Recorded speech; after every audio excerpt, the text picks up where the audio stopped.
పాటు కేటీఆర్ గారిని అరెస్ట్ చేయవద్దు అని హైకోర్టు ధర్మాసనం ఈరోజు ప్రభుత్వానికి పోలీస్ శాఖకి సూచించింది, ఆదేశాలు ఇచ్చింది. అయితే ఇక్కడ సుప్రీంకోర్టు సీనియర్ కౌన్సిల్ సుందరం గారు ఈరోజు ఆర్గ్యుమెంట్స్ వినిపించారు. కేటీఆర్ గారి తరపున అద్భుతమైనటువంటి ఆర్గ్యుమెంట్స్ని ఆయన ప్రజెంట్ చేశారు. ఎవరైతే ప్రభుత్వం తరపున అడ్వకేట్ జనరల్లో సుదర్శన్ రెడ్డి గారు వారు ఆర్గ్యుమెంట్స్ వినిపించారు.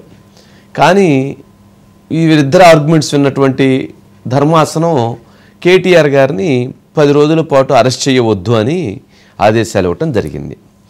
ఈ అంశంలో ఈ మొత్తం ఎపిసోడ్లో న్యాయస్థానం ఒక 2 ప్రశ్నల్ని లేవనెత్తింది.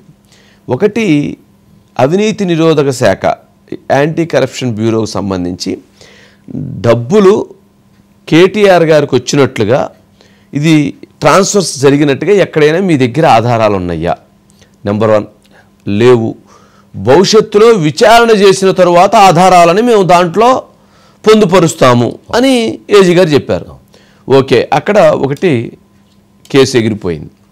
నెంబర్ 2, 18వ తేదీన కంప్లైంట్ ఇచ్చారు, 19వ తేదీన కేసు రిజిస్టర్ అయింది. అంటే 1 డేలో 24 గంటలు గడవక ముందే కేసుని కంప్లైంట్ ఇవ్వటం, కేసు విచారణ జరగకుండా కేసుని రిజిస్టర్ చేయటం. అంటే కేసు దర్యాప్తు జరగాలి కదా, వాట్ ఈజ్ వాట్ అని కొంత ప్రాథమికమైనటువంటి ఆధారాలను సేకరించాలి కదా. అవన్నీ లేకుండా 18th కంప్లైంట్ ఇవ్వటం, 19th రిజిస్టర్ చేయటం. అంటే ఈ కేసులో నిబంధనల్ని ఉల్లంఘించారు. రాజకీయ కక్ష సాధింపు చర్యల్లో భాగంగానే ఇక్కడ ఈ కేసు నమోదైంది అని చెప్పి సుందరం గారి ఆర్గ్యుమెంట్స్ వినిపించటం జరిగింది. వీటికి తర్వాత 14 నెలల తర్వాత ఈ కేసుని ఎఫ్ఐఆర్ చేయటం జరిగింది. 14 తర్వాత చేసినటువంటి ఈ కేసు అని చెప్పని కూడా చెప్పారు. అయితే అసలు ఈ ఎఫ్ఐఆర్ అనేటువంటిది తప్పు, ఈ ఎఫ్ఐఆర్ని క్రాష్ చేసి పడేసేయండి, కొట్టి పడేసేయండి అని వాళ్ళు ఆర్గ్యుమెంట్స్ వినిపించారు. కానీ ధర్మాసనం ఇద్దరికీ కూడా కొంత వెసులుబాటు. ఒకటి, 10 రోజుల పాటు ఆయన అరెస్ట్ చేయొద్దని చెప్పని ఆదేశాలు ఇవ్వటం జరిగింది. అదేవిధంగా ఏసీబీ మీరు కేసుని విచారణ చేసుకోవచ్చు, మీరు కేసుని యథావిధిగా మీ విచారణ కొనసాగించండి, 27వ తారీఖు వీటి అన్నిటికి సంబంధించినటువంటి వాటిని సబ్మిట్ చేయండి అని చెప్పని కూడా చెప్పడం జరిగింది. దీన్ని బట్టి చూస్తే ఏమైందంటే మొత్తానికి కేటీఆర్ గారికి ముందు ఒక బిగ్ రిలీఫ్ దొరికింది. 10 రోజుల పాటు సుప్రీంకోర్టుకు వెళ్ళి మళ్ళీ దీని మీద అవసరమైతే తదనంతరమైనటువంటి అరెస్ట్ లేకుండా ప్రయత్నం చేసుకోవచ్చు. నెంబర్ 1. నెంబర్ 2, ప్రభుత్వం చేసినటువంటి ఒక ప్రయత్నం అయితే విఫలమైంది. ప్రభుత్వం చేస్తున్నటువంటి అంటే ముఖ్యమంత్రి రేవంత్ రెడ్డి గారు చేస్తున్నటువంటి ప్రతి ప్రయత్నాన్ని లేక ప్రభుత్వం చేస్తున్నటువంటి ప్రతి ప్రయత్నాన్ని కూడా అధికార యంత్రాంగం యొక్క సమన్వయ లోపం కారణం కావచ్చు, లేక అవగాహన రాహిత్యం కారణం కావచ్చు, లేక ప్రొసీడింగ్స్ని చట్టప్రకారంగా ఫాలో అవ్వాల్సినటువంటి ప్రొసీడింగ్స్ని ఫాలో అవ్వకపోవటం కావచ్చు, లేక ఆర్గ్యుమెంట్స్ని బలంగా వినిపించలేకపోవటం కావచ్చు. ప్రతి సందర్భంలో కూడా న్యాయస్థానం దగ్గర ప్రభుత్వం ఓటమి చెందుతూ ఉన్నది. మనం ఈరోజు ఈ కేసు విషయమే కాదు, మొన్న అల్లు అర్జున్ గారి కేసు ఇష్యూ కావచ్చు, లేదా గతంలో ఫోన్ ట్యాపింగ్ కేసు ఇష్యూస్ కావచ్చు, అంతకుముందున్నటువంటి అనేక కేసుల విషయంలో చాలా సందర్భాల్లో ఎందుకనో ప్రభుత్వం యొక్క వాదనలు న్యాయస్థానం ముందు పేలవంగా వీగిపోతూ ఉన్నాయి. దీనికి కారణం ఏమైనా కావచ్చు. అంటే కేసు ఎఫ్ఐఆర్ చేసిన దగ్గర నుంచి ప్రతి అంశంలో కూడా వాళ్ళు వెళ్తున్నటువంటి విధానము న్యాయస్థానము అంగీకరించినటువంటి పరిస్థితి ఉంది. మనం ఫోన్ ట్యాపింగ్ కేసు విషయంలోనే అనుకుంటా 4 సార్లు వాళ్ళు వేసినటువంటి అఫిడవిట్ని మళ్ళీ తిప్పి పంపించడం, సక్రమంగా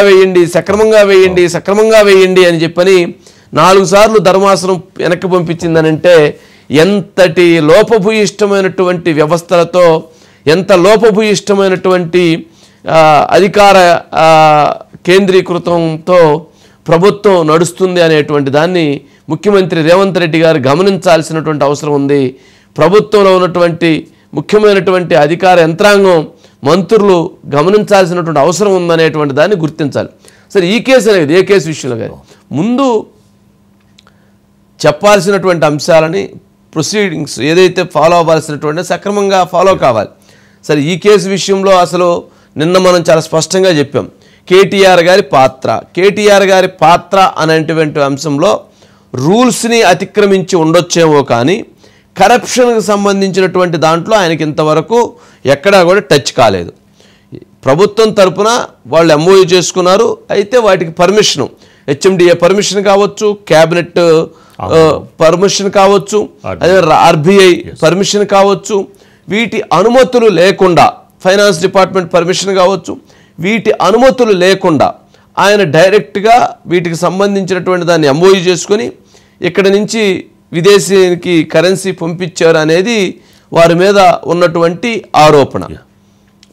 ఇది అంతేగాని ఈ 55 కోట్ల రూపాయలు వెళ్ళి ఆ 55 కోట్ల రూపాయలు 10 కోట్ల రూపాయలు కనుక కేటీఆర్ గారి అకౌంట్కో, కేటీఆర్ గారి బామ్మర్ది అకౌంట్కో, లేక వారి బినామీగా ఉన్న మీ అకౌంట్కో, ఇంకొకరి అకౌంట్కి ఎవరికైనా అకౌంట్కి వస్తే అప్పుడు వారు ఖచ్చితంగా దీంట్లో తల ఉంచుకోక తప్పదు. కానీ అది అలాంటి పరిస్థితి కూడా జరగలేదు అనేది, జరిగిందా జరగలేదు విచారణ తెలియద్ది. కానీ ఇక్కడ రూల్స్ను అతిక్రమించడం వేరు, అవినీతికి పాల్పడటం వేరు. అవినీతికి పాల్పడితే అందుకనే వారు క్వాష్ పిటిషన్ వేసింది యాంటీ కరప్షన్ బ్యూరో. అసలు దీనికి వర్తించదు. ఇది అసలు పూర్తిగా కేసుని కొట్టివేయాలని ఆర్గ్యుమెంట్ చేయటం కూడా ఉద్దేశం అదే.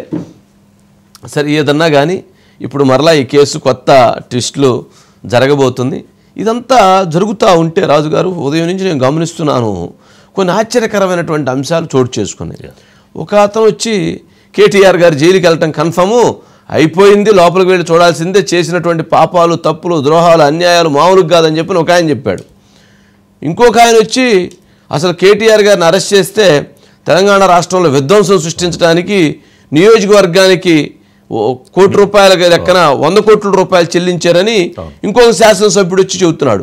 బస్సులు తగలబెట్టమన్నారని, అయ్యని చేశారని, ఈయన చేశారని. అసలు ఏంటి అసలు? పులి అంటే పులిపులిపులని అసలు ఏంటి? అసలు ఇదంతా పద్ధతి పాడు లేకుండా అలాంటి అంశాలు కొంత ఆశ్చర్యకరమైనటువంటి సంఘటనలు చోటు చేసుకున్నాయి. వాటికి సంబంధించి వాళ్ళు మాట్లాడినటువంటి మహానుభావులు మాట్లాడినటువంటి బైట్స్ ఒకసారి బైట్స్ ప్లే చేయండి. అంటే ఆశ్చర్యం కలుగుతూ ఉంటాయి. కాంగ్రెస్ గవర్నమెంట్ డిసెంబర్ 7 నాడు వచ్చింది. ఈ ప్రమోటరు, ఈ చీఫ్, ఈయన ఫౌండర్ ఆఫ్ ఫార్ములా ఈ రేవంత్ రెడ్డిని వచ్చి కలిసిండు. ఇప్పటి వరకు ఈ పేపర్లో లేదు, ఎక్కడ లేదు, ఫోటో చెప్తలేదు గవర్నమెంట్. 13 డిసెంబర్ నాడు ఆయన వచ్చి రేవంత్ రెడ్డిని కలిసిండు. రేవంత్ రెడ్డి గారు చాలా పాజిటివ్ గా స్పందించారంట, అది నాకు తెలియదు, స్పందించారంట. ఈ గవర్నమెంట్ ఎట్లా చెప్తుందంటే అసలు ఏం జరగనే లేదు, ఉత్తనే అయిపోయింది, ఏదో దోపిడీ జరిపింది అన్నట్టు మాట్లాడుతున్నారు. ఇందులో ఇప్పుడు కరప్షన్ ఎక్కడుంది, కాకరకాయ ఎక్కడుంది, కేసు ఎక్కడిది, మన్ను ఎక్కడిది, నాకైతే అర్థమైతలేదు. ఇక మీకేమైనా అర్థమైతే నాకు తెలియదు. కానీ ఇందులో ఏసీబీ అట, కరప్షన్ లేనప్పుడు ఏసీబీ ఎడికి వస్తుంది. ఏం కేసు ఇది? మెడకాయ మీద తలకాయ నోడు పెడతాడా ఈ కేసు? అసలు ఎవడన్నా దివానాగాడు తప్ప, హౌలగాడు తప్ప ఎవడన్నా పెడతాడా ఈ కేసు? అందుకే అంటున్నా, ఇలా కన్ఫ్యూజ్ అయ్యేది లేదు, ఏం లేదు. రేవంత్ రెడ్డి చేసే మరొక లస్కోరు ప్రయత్నం మాత్రమే ఇది. ఏనాటికైనా చెప్తున్నా రేవంత్ రెడ్డి, నీలాంటి చిల్లరగాళ్ళ కేసులకు, నీ లస్కోరు పనులకు భయపడేటోడు ఎవడు లేడు. నువ్వు మా ఇంటికి కూడా వీకలేవు, అది కూడా చెప్తున్నాను.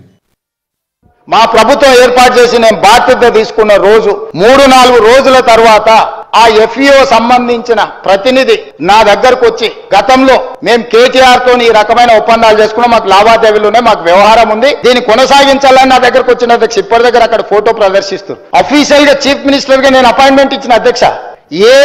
ఏ సంస్థ అయినా, ఏ వ్యక్తి అయినా ఈ రాష్ట్రంలో పెట్టుబడులు పెట్టుంటే, ఈ రాష్ట్రంలో ఏదైనా అంశం ప్రస్తావించదలుచుకుంటే ఫ్రీగా ప్రజా దర్బార్ నిర్వహించిన అధ్యక్ష. ఎవరు వచ్చినా చెప్పుకునే స్వేచ్ఛ. నేను నా ఇంటి దగ్గర రోజు వందలాది మంది నేను కలుస్తా అధ్యక్ష. ప్రతిరోజు ఎఫ్ఈఓ సంస్థకు సంబంధించిన ప్రతినిధి ఈ కార్ రేస్లకు సంబంధించి చర్చించాలంటే నేను అపాయింట్మెంట్ ఇవ్వకుంటే ఎందుకుంటా అధ్యక్ష? ఏముంది అధ్యక్ష? నేను దిగిన ఫోటో అధ్యక్ష, ఆ ఫోటో నేనే దిగిన, వాళ్ళని పిలిచినా నేను. వాళ్ళు వచ్చి కలుస్తామంటే రమ్మన్నా, వచ్చి కలిచారు. ఈ విషయం ప్రస్తావిస్తే నేను అడిగిన మాకేం సంబంధమయ్యా, మాకేం సంబంధం, దీంట్లో ప్రభుత్వం ఎందుకు డబ్బులు ఇస్తుంది? వేడిగానే కౌంటర్ ఇవ్వడం.